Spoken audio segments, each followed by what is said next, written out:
Alright, we're back for part 3 of our video, and our goal for this video is to use Logic Pro to create some virtual instruments, and we're going to use some samplers that are built into Logic Pro, and we're going to insert the drum sounds that we designed in previous videos to create a bass line and a melodic instrument.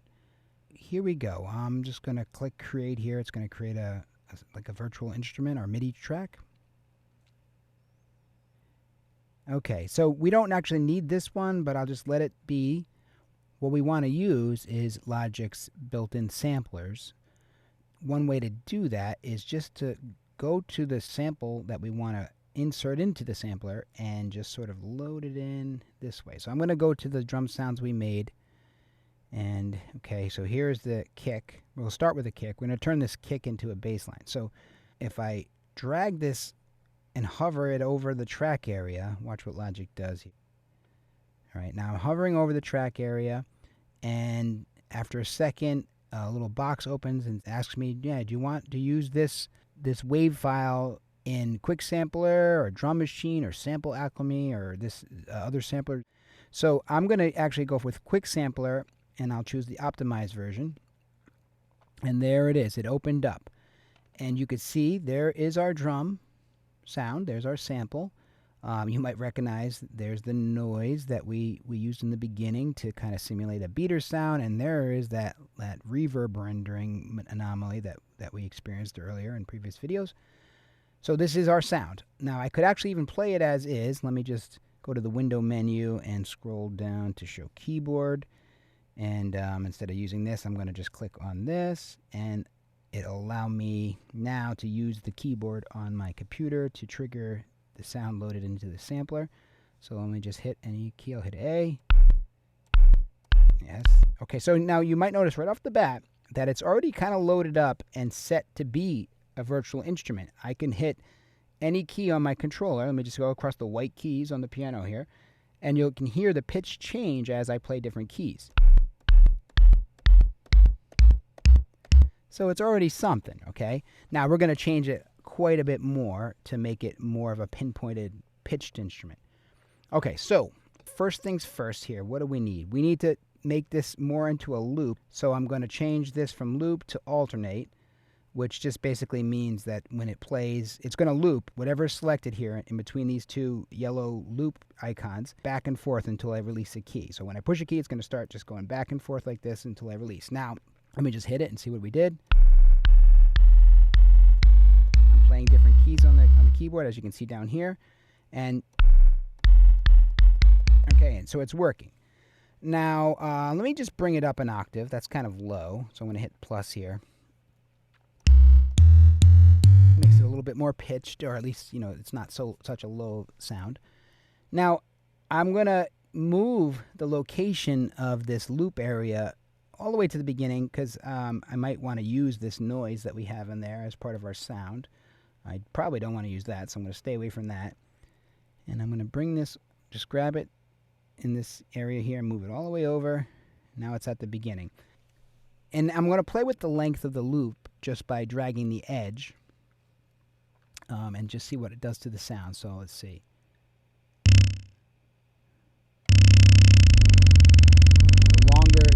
The longer the loop, the lower the frequency gets. So I'm going to just bring it up a little higher. I'll spare your ears. Maybe I won't push what I'm doing, but there we go. It's starting to be closer. I like that. 0.0007. Now it's starting to be a little bit more of a pitch thing that I think I can use. Let me just zoom into this area so we can see it a little better. That's good. So I definitely see that noise, and I see just the amount of the sine wave portion of it that I selected, which is not very much. Check this out. If I just kind of slide this loop area around, listen to how much it changes the sound of this virtual instrument I'm building here. So here's where it is now. I'm going to move it over a little bit. So a little bit less of the noise is in there.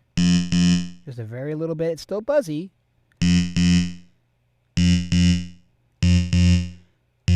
Now the noise is starting to go away, and where I place this in this wave, in this waveform, is really changing the sound quite a bit. See, now, I mean, I got kinds of possibilities, almost infinite, you know. You can place it in all kinds of different places and get all kinds of different sounds.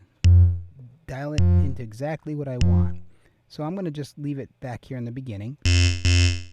Maybe just a little bit out of the really buzzy area, just so I get a little bit of the buzz.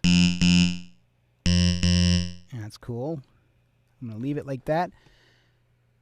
All right, so speaking of the buzz, let me just shut off some of these things that don't need to be on. All right, there's some parameters down here. One of the very important, most important ones perhaps, is the filter. You know, you're going to find filters on synths, you're going to find filters on samplers, on drum sequencers, all kinds of things. So I'm going to turn on this filter, and I have this buzz, you know, this kind of raspy sound. Okay, now I might want to play with that, okay? And I can use this filter, which will cut the highs away and let the lows through, because it's a low-pass filter, and it will change the sound drastically. So I'm going to, like, bring it down and see what we get here. Okay, so there we go. So I have that buzz, but it's not as shrilly, so it's about 50% here.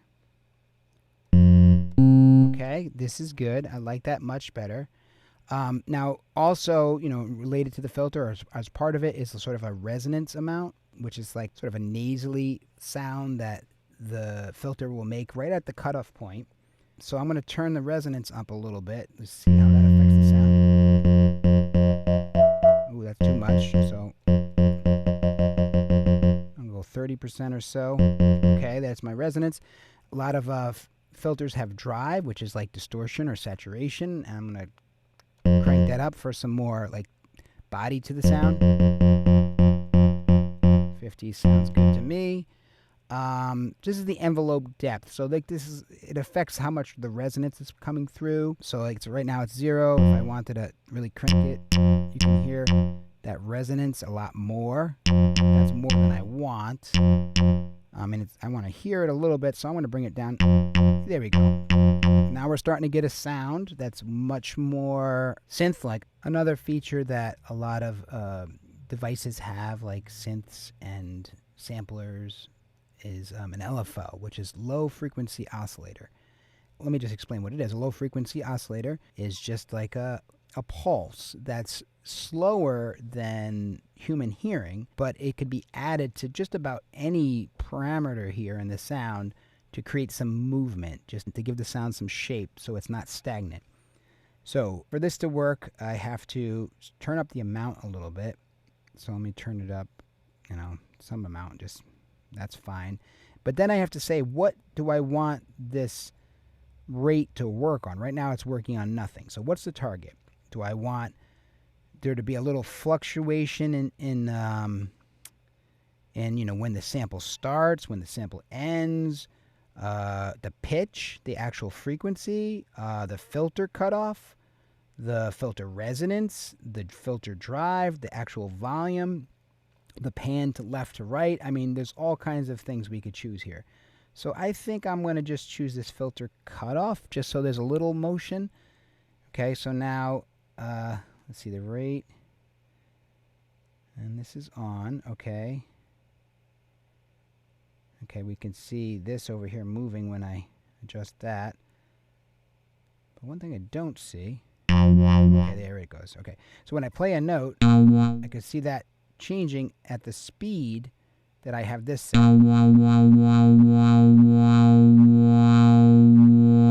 So that's more than I want, but I can certainly hear it working. I want to back this off quite a bit. I just want it to be a little tiny something. Okay, and you know, and actually I could, the tempo of this project is 120 beats per minute.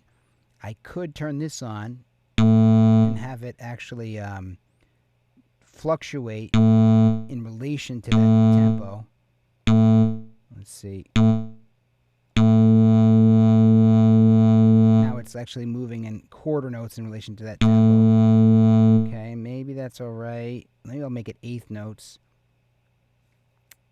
Where's eighth notes? Here we go. That's good. And I'm just going to bring it back quite a bit. I barely want to hear it. So it's got a little bit of motion, so it's not a stagnant sound. All right, so we're doing pretty well.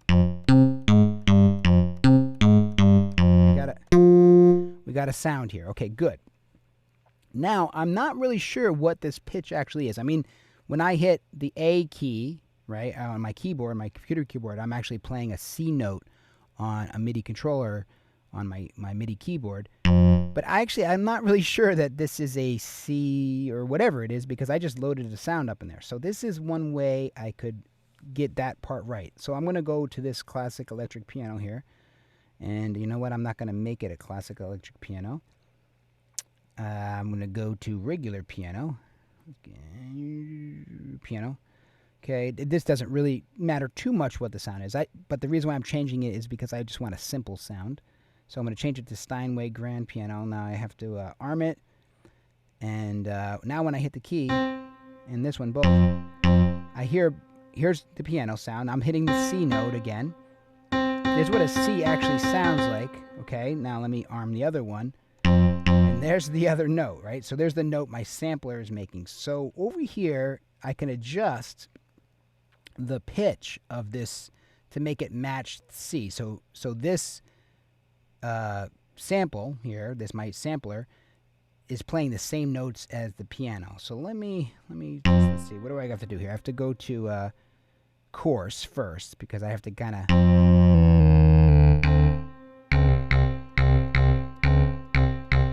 So when I bring it to -5, it sounds like it matches much better. It's a little bit out of tune, so that's good. So this is like tuning in larger amounts, like actually tuning kind of like, shifting one key at a time. That's what these numbers are. But this is fine tuning, like sort of even in between the distance of keys on the piano.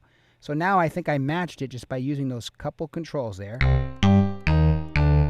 So now I know that my synthesizer here, or my virtual instrument that we're creating, is actually playing in tune with other instruments that are tuned to C or whatever, okay? So we're doing good. I can shut this off now. Now that we have a sound that we like in this sampler, let's just use this sampler to record a little bass line. So what I'm going to do here in Logic is I'm going to turn on a metronome. I'm glad that this is set to 120 because I believe our Pro Tools project is set to the same thing. So that's going to be useful considering I'm going to export this and use it in Pro Tools. But let's see, I have a count in, right? When that's clicked on, it will count the 1, 2, 3, 4 before it starts playing, before it starts recording. And this track is armed. That's good. So I think all I got to do is just hit record, and it will give me a count in, and I can start playing my bass line here. Let's see what happens.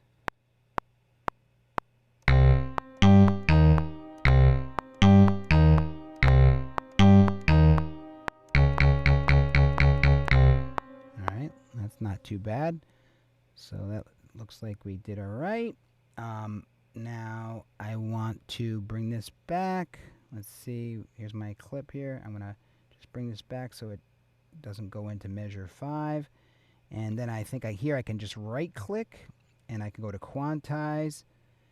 And I think the fastest notes that I played there was eighth notes, so I'm just going to quantize to eighth notes. Actually, let's see. If I double-click this, I wonder if it shows us. Yeah, it does. Let me get this. Let me close this right now. So you can see there's what I played. Some things are a little bit ahead of the grid. Everything's not perfectly in time. It was close, but not perfectly in time. So if I right-click this and I go quantize, and I go eighth note, you'll watch the bottom here. You'll see things kind of snap to the grid. Boom. Now when I hit play, oops, hold on, let me go to the beginning of it.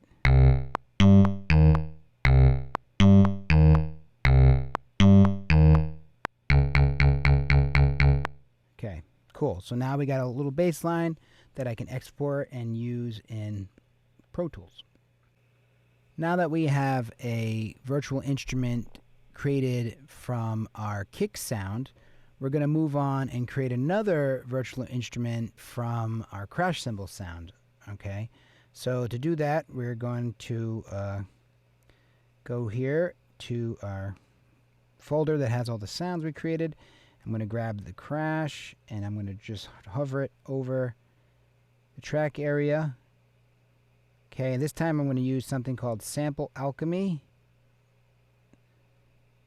And there it is. There's our crash sample or crash waveform loaded into this sampler.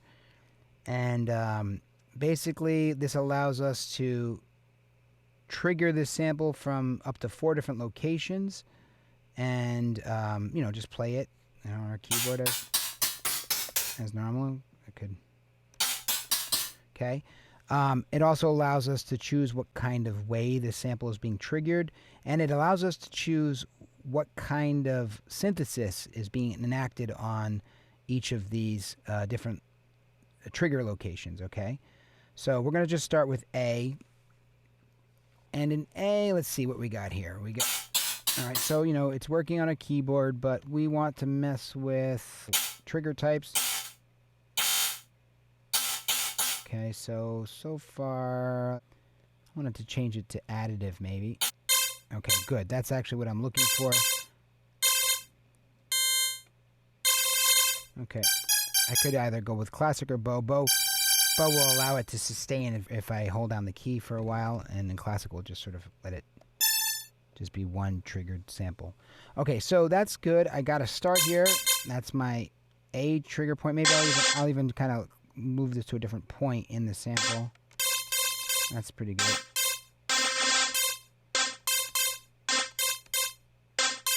Oh, that sounds pretty good. All right, now while I'm on A here, I can adjust some other parameters, like we have what kind of partials or what kind of overtones are being used, odds or evens. Changes the sound of the waves, so I'll bring these up a little bit around, kind of get some high sound. So if this is determining if they're odd or even harmonics or partials, then this will determine how many. Right now there's 256 partials above, so if I turn this down, it should cut off some of the high sound.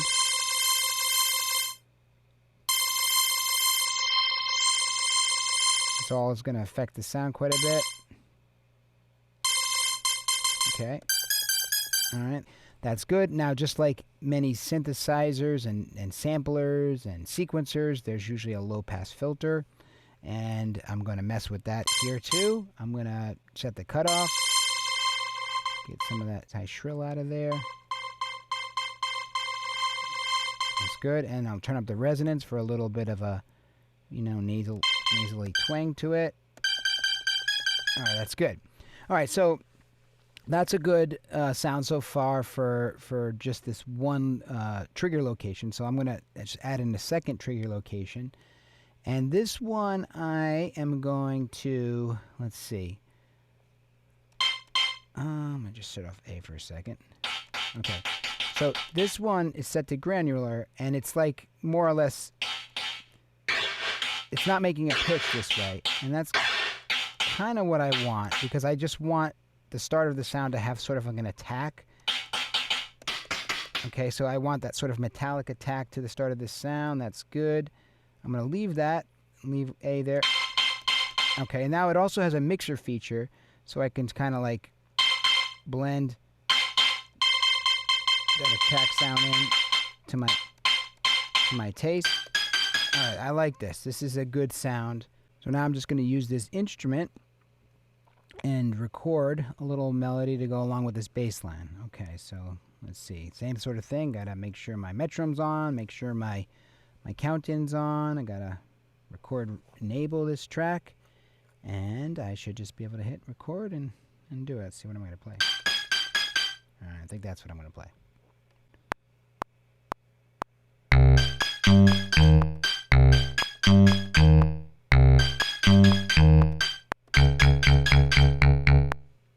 All right, there's my little tune, and now I'm going to right-click on this and hit quantize, eighth note, and you can see that shift around. Let's check these out together.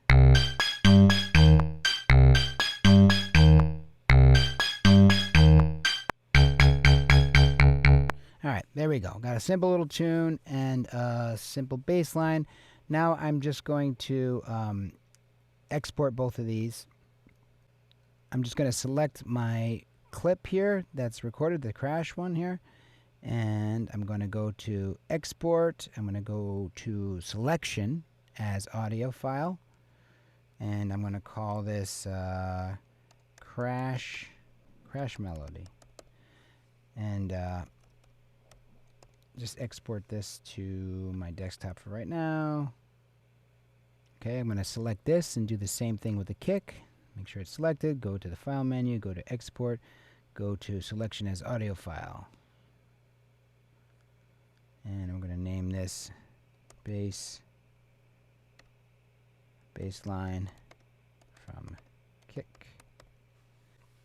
Very good. We did everything we needed to do in Logic. I could save this if I'd like, because I might come back to it and tweak it later. Who knows?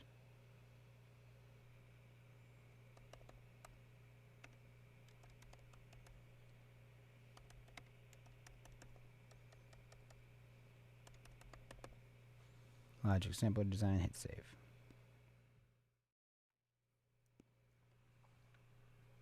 Alright, so now here we are back in Pro Tools, and we're going to import those audio files of the sounds we built using samplers, in Logic Pro. We're going to import them back into Pro Tools here, or import them into our Pro Tools project. So to do that, I'm going to go to the File menu. I'm going to go to Import, and I'm going to go to Audio.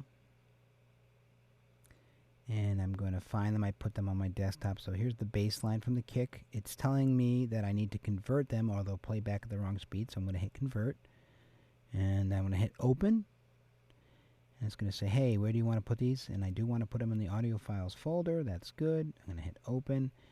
And then it's going to say, hey, what do you want to do? Do you want to make them a new track, make it a new track, or do you want to drop it in the clips list? I'm just going to let it drop in the clips list right now. Okay, and speaking of that, I'm going to go to Command equals so I can see. Let me close the groove cell here so I can see. Okay, there it is, baseline from kick in my clips list. And then I'm going to go to Import again from the File menu and Import Audio. And I'm going to just grab that crash melody. I have to convert it. And I hit Open.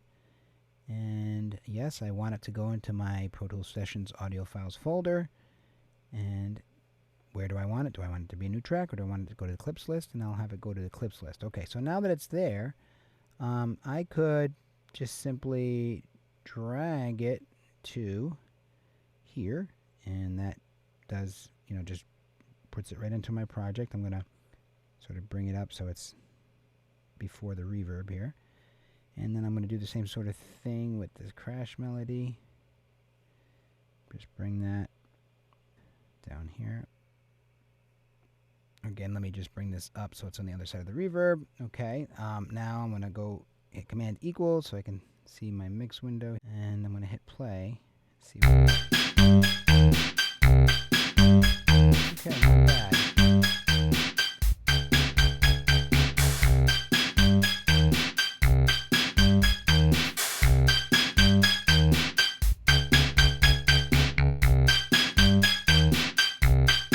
Okay, so there we go. Now, all I want to really do here, just to kind of finish this thought, is I want to route some of the signal of the bass melody and the crash melody, the bass line I mean, and the crash melody to this reverb that we have set up in this project. So all I got to do is I just click on an empty send slot, go down to track, look for reverb. Okay, then I just have to blend in how much reverb I want. So let me hit play. Okay,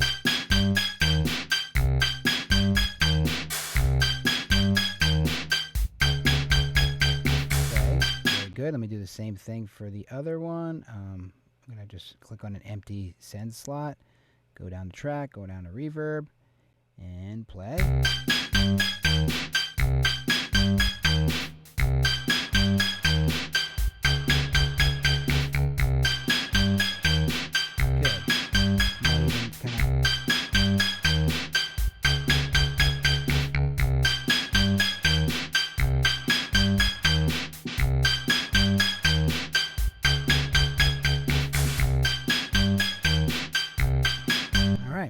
So now we have a decent starting point for a beat that we could add to here in Pro Tools.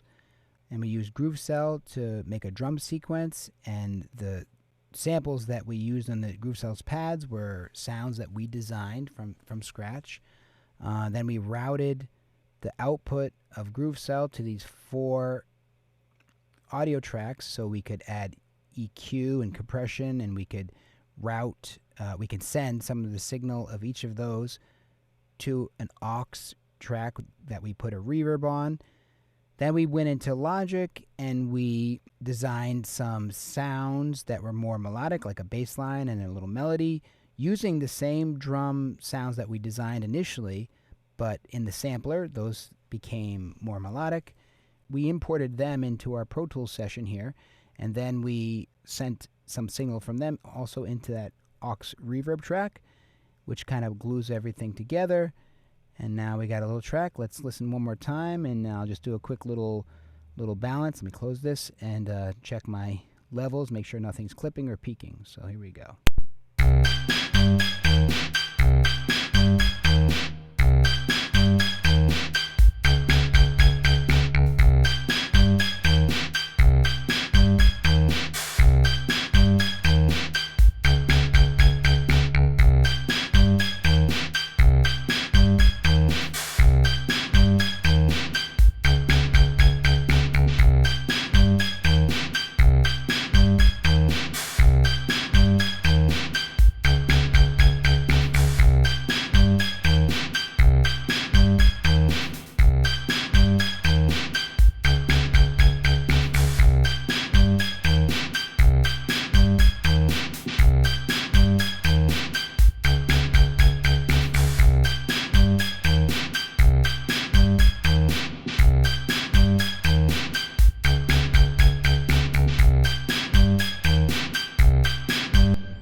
All right, that's a start. Until next time.